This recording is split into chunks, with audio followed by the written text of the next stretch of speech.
My name is Nick Gilliam. My name? Joshua Lee Watson. Tell us your name. Ariel Michelle. I'm expecting to find, without sounding too cliche, a lot of life. There's a lot of different new people, cultures. I'm ready to embrace that. I'm ready to dive in. I want it to be really rich and exciting. I feel like the music's going to be really lively. I'm a little apprehensive, but I'm sure we're going to find lots of time to talk to people and dance with people. And that was one of the things I'm excited about. And the art's going to be very colorful. There's going to be a lot of pop and everything. I think my main thing I worry about most is just communication. I can't communicate with anybody there really, past easy hellos. I would say the thing I'm most apprehensive about is not being able to communicate with language. I mean, body language and everything else is important too, but I guess spoken word is the backbone of communication. And it's going to be difficult when our Spanish is, for the most part, piecemeal at best. I think after I get back from Cuba, I'm going to be more empathetic. While I'm there, I certainly expect to become a better dancer. And I'll be able to take that and apply it to my life and be able to be more humble and be able to help others around me. And gain an appreciation for a culture that we really don't have any contact with.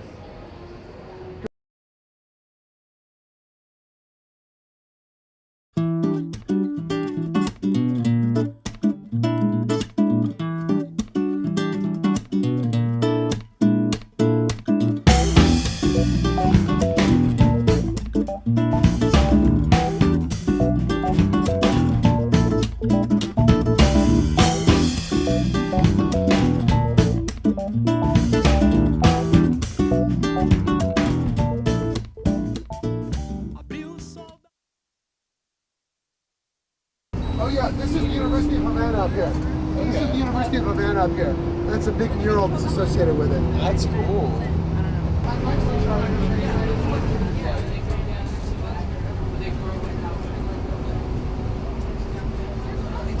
Look what we got. There's trees. I don't know the name. Whether you get technically available to everyone, but not everything.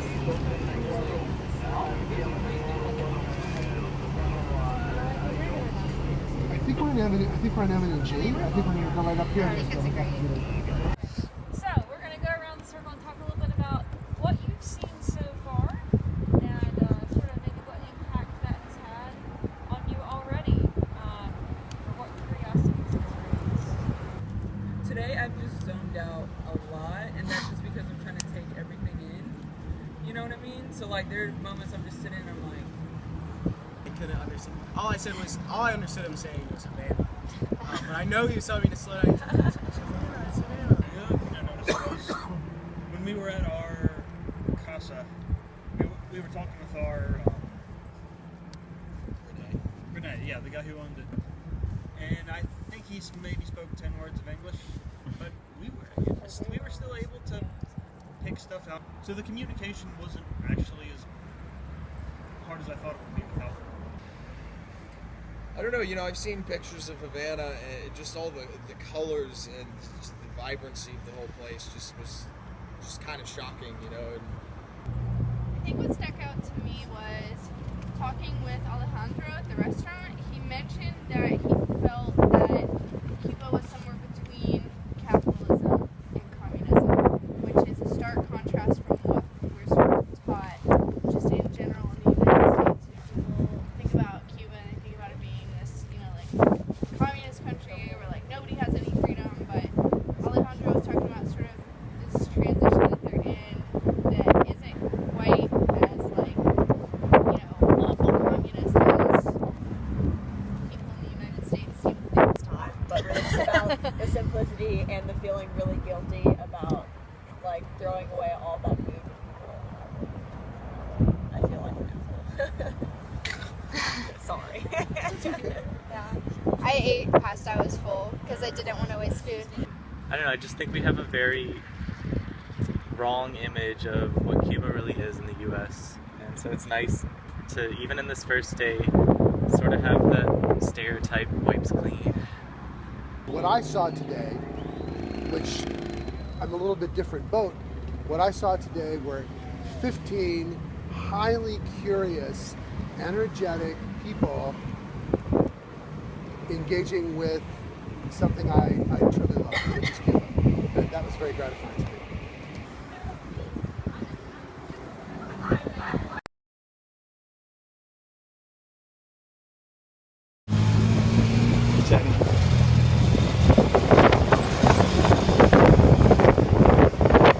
Now we've ridden in every kind of taxi. We've ridden in the old cars, the new cars, the Cocos, and the bikes. This is cool.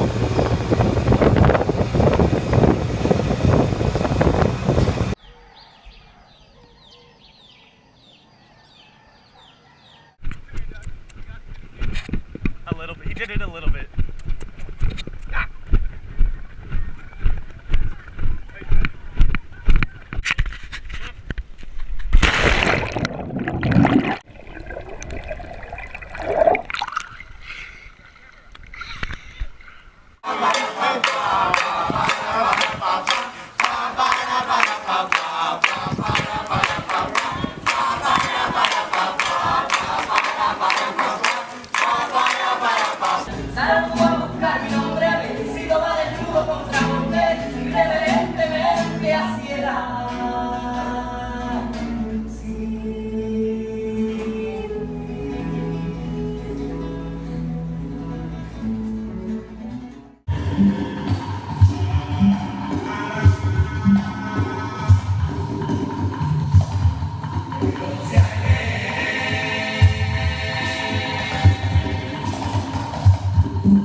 Sociopath. I was in 8th grade. They used to give us like minute lemonade at school. And I went to the bathroom. I came. The smoke is coming up right behind us. Look at all the bugs around here. My lips. So, what are you guys thinking of this dinner tonight? I like. Oh, it's wonderful. It's bug friendly. That's a protein, man. Yeah. Get a close up with the right. Oh, and all the bugs. Here, yeah. Point them out. This girl right there. This girl. This is Betty. She's been with us since the beginning. Betty White, man. These guys. Are we gonna have this footage? Oh, there's a good one. Oh, yeah. Oh yeah. Nice, man. You see her? Oh. Just mix it in. Nobody will notice. So, to combat this, what we've done is we've put a burning egg carton under the table to make smoke. Right between my legs. Right between Nick's legs. And Nick, how do you feel about this? Yeah. That's a burning egg carton. Huh? It's just a burning egg carton. It's just a burning egg carton, yeah. And McKenna, I'm sorry. Wait, McKenna, can you turn around so everybody can see your poor bug? Everybody at home? Oh gosh. Oh my God, McKenna. It's like on my forehead. I'm a unicorn. Did you get bit? I'm a unicorn. Wait, turn. Let me see your back. Okay, my lips are currently numb because I accidentally put bug spray on my mouth, wiped my mouth. And so far I've learned that creativity is a universal language. As we're at this precipice of change, especially between Cuba and the U.S. specifically, it's just been really incredible for me to experience that.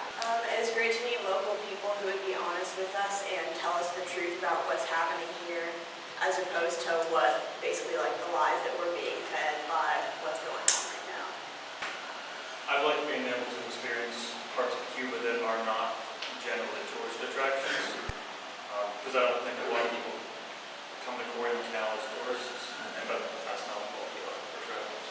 There are very few things we're taught about Cuba, and it's been a really eye-opening experience to see the passion that a lot of people have in everything they do.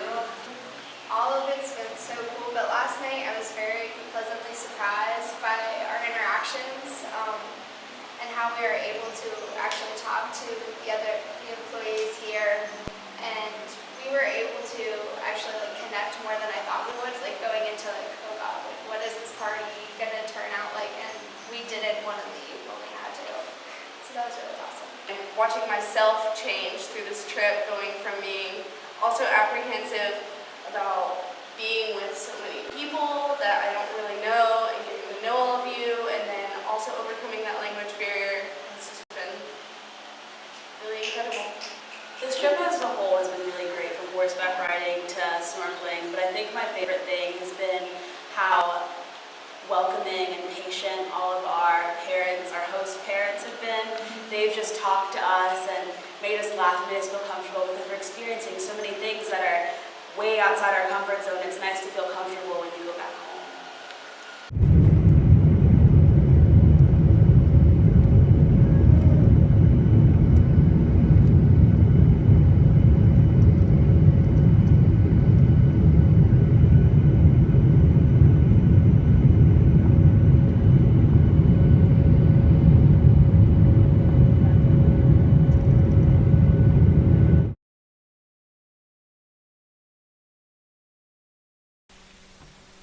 When I felt most like a traveler in that whole trip was when the second night we were at Macau and we were eating dinner. No, and any meals that we had with the folks at Macau really were when I felt like a traveler, because we weren't doing anything special. I mean, we weren't doing anything they weren't doing. We were just eating dinner together. We were all doing the same thing. We were on equal footing per se, and there was nothing to do besides eat and talk to each other, and that's what we did. And that was when I felt like we were doing, when we were most like travelers instead of tourists.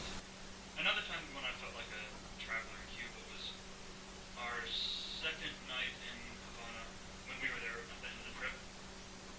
After the Hotel Nacional, we were just walking around Dorado, and we saw these guys playing dominoes on the side of the street, and walked past them, just had a cigarette with them, and talked about how Cuba and the U.S. are going to change relations. And in retrospect, that could have gone well, because it was a dark street, kind of far from where we were actually staying. And at one point, another group of about 4 guys came up and started talking to us. So we were kind of outnumbered 7-2, but nothing bad happened. And we just talked about Cuba and the U.S. And that was a time when I felt like a traveler. Besides the architecture and just the way that Cuba is, the looks and the smells, I was surprised at how nice people were and how really accepting they were, and how much they actually cared specifically about Americans and American politics. And everybody I talked to was pretty up with what's going on in America. They know what's going on in Baltimore. They knew what was, the presidential election and all that kind of stuff. And I imagine that would be their area of least, fluency, understanding like American politics and what's going on, because I figured that they would have been just completely shut off from Cuban people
always really